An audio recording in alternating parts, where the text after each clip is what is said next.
అన్నది ఎరుపు రంగు కూడా ఒక సంకేతం కాబట్టి శ్రీశ్రీనే చెప్పాడు.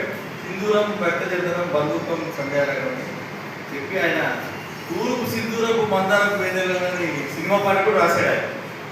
తర్వాత ఈ ప్రియురాలు ఎవరు అంటే విప్లవం అన్నాడు శ్రీశ్రీ. అంటే ఎరుపు గురించి రాస్తూ వచ్చిన వాటిలో వచ్చి ఇవన్నీ చెప్పాడు ఆయన.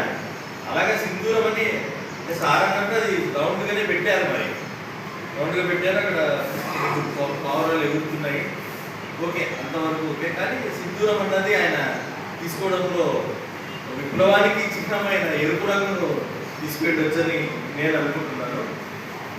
అలాగే సార్ మాట్లాడుతుంటే నాకు ఒక విషయం, కవిత్వంలో ఎందుకు రాసినారో అని అంటారు కాబట్టి నాకు ఒక ఆలోచన వచ్చింది సార్ మాట్లాడినా.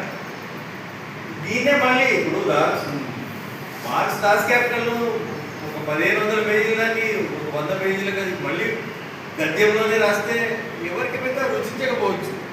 దాన్ని ఏదో ఒక ప్రయోగాత్మకంగా పోయిటరీ రూపంలో రాసి కవిత్వ రూపంలో రాస్తే కొంతమంది దాంట్లో ఆస్వాదిస్తారేమో.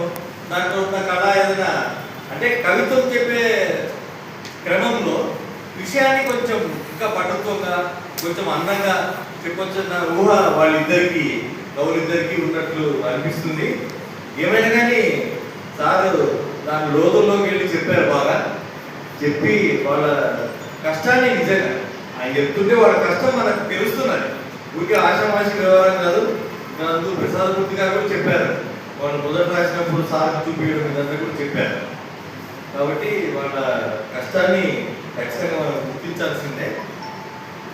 ఇప్పుడు ఇక్కడ ప్రయాసిక్కి ఎడిషన్ ఇన్ఛార్జ్ చంద్రయ్య గారు రచయిత, అయిన ఇద్దరు రచయితలు ఒక రుణ వెంకటేశ్వర గారికి ఆయన సహోద్యోగి కూడా, వాళ్ళంతా కలిసి ఒకే సంస్థలో పనిచేశారు. వాటిని మాట్లాడవలసిందిగా కోరుతున్నాను. సాధనలో సమకూరత చదవడం ఆయన నిరంతరం సాధన చేయడం అనేది ఆయన పనిగా పెట్టుకున్నాము. ఆయన చూస్తే సార్ చెప్పాడు, ఆయన విగ్రహాన్ని అయినప్పటికీ అదేమి ఆయన గుర్తుకు రాదు, ప్రతిరోజు కొత్తదనంతో ఉండేవాడు. మాకు అప్పుడప్పుడు పాటలు చెప్పిన ఏదైనా మాట్లాడిన సందర్భంలో పత్రిక అంటే ప్రతిరోజు కొత్తదనం అయితే చూస్తారు, కొత్తదనం ఎట్లుండాలి, ఏ రకంగా ఉండాలని చెప్పారు. అదేవిధంగా జనరల్ స్కూల్కి వచ్చిన వరకు ఒక వారం రోజులు ప్రత్యేకంగా టెస్ట్ పెట్టేవారు. ఆ వారం రోజులు ఎవరైతే సరైన అందుకోలేకపోతున్నారో మీరు పనికిరాని ఒక రోజు చెప్పేవారు, మీరు 20,000 ఫీజు కట్టారు, తర్వాత నేను సంస్థ నుంచి ఒక 30,000 ఖర్చు పెడతాం మీ 6 నెలల పీరియడ్లో, ఇదంతా వేస్ట్, మీరు వెళ్ళిపోవచ్చు అని చెప్పారు వారం రోజులకి. అట్లా చాలామంది వెళ్ళిపోయారు కూడా. అంటే అంత పట్టుదల గల మనిషి.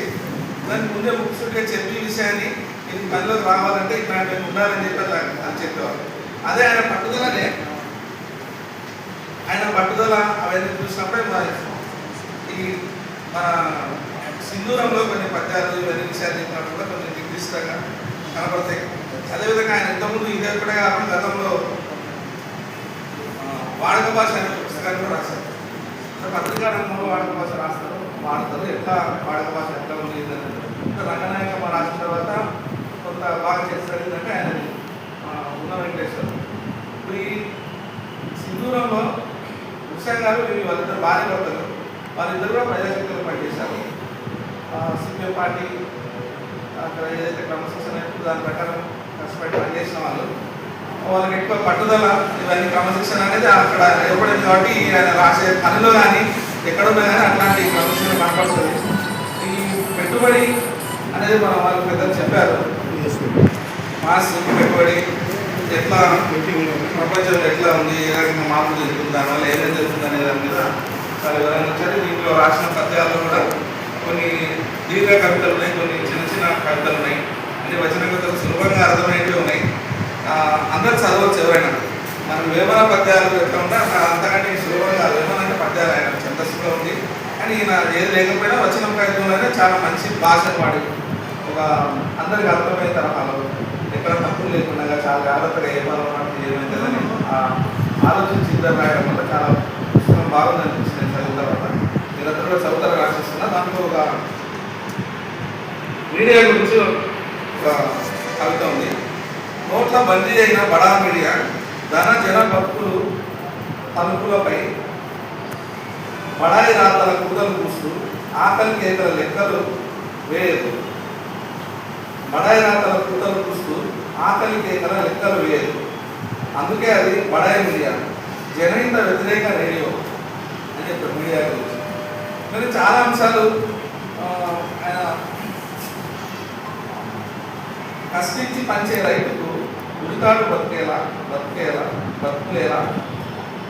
పంటలమ్ము దళాలతో నడమంత్రం సిరియేలా.